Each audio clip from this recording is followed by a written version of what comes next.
Telegraph next, Leo.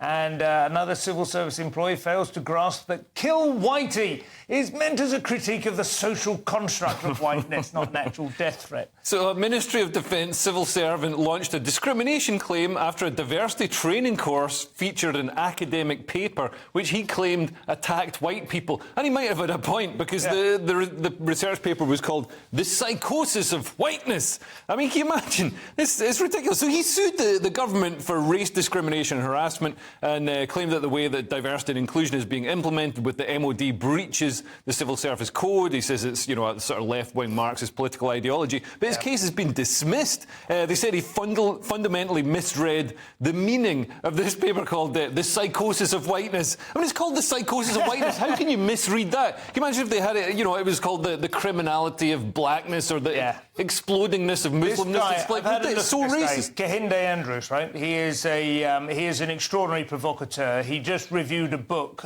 written by another black conservative about why Britain is different from America, and it's the most absurdly borderline libelous book review I've ever read. He's an extraordinarily aggressive academic who has absolutely titled that paper in order to create this kind of furore. Right. What's actually in the paper, or at least there's a documentary version of it. It's quite interesting. It looks at a series of films which Hollywood has made over the years, which have retold stories about the relationship between whites and blacks in America, right, in order to present like the white people as rescuing the black people in a sense, like slave stories in which there are white saviours and so on. Right. It's a fairly well-trodden, you know, academic path. It's an ongoing discussion. So why give it a racist title? Exactly. He's given it this title, and now they're surprised that this guy feels like he's you know, under attack.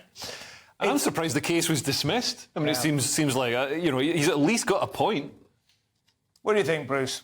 I don't know what I think about it, to be perfectly honest with you, and I had no idea it was in Glasgow. I suppose that's my big quizzical thing. I wasn't aware that this was all going on 50 minutes from where I live in Scotland. Behind the austere face shards. Behind the feather. Sorry. Well, of course, Humza stood up in Parliament and was like, white, white, you know, as if it was some horrible sin to be scrubbed from your... But they think there's this view, which I don't think, well, like 1 in 100 ordinary people who haven't, you know, got a PhD in sociology can grasp. I struggle, but I can just repeat it. They have this idea that whiteness is nothing. It's not your skin, it's not your ethnicity. It's a social construct. It's an abstract proposition which allows you to experience certain privileges in society. And this is what they want to deconstruct. You know? Well, I want some of those privileges then. Yes. I'm not feeling... People are doing papers called The Psychosis of Whiteness. I'm not feeling very loved and privileged. You know what I mean? This is what equalisation feels like, Leo.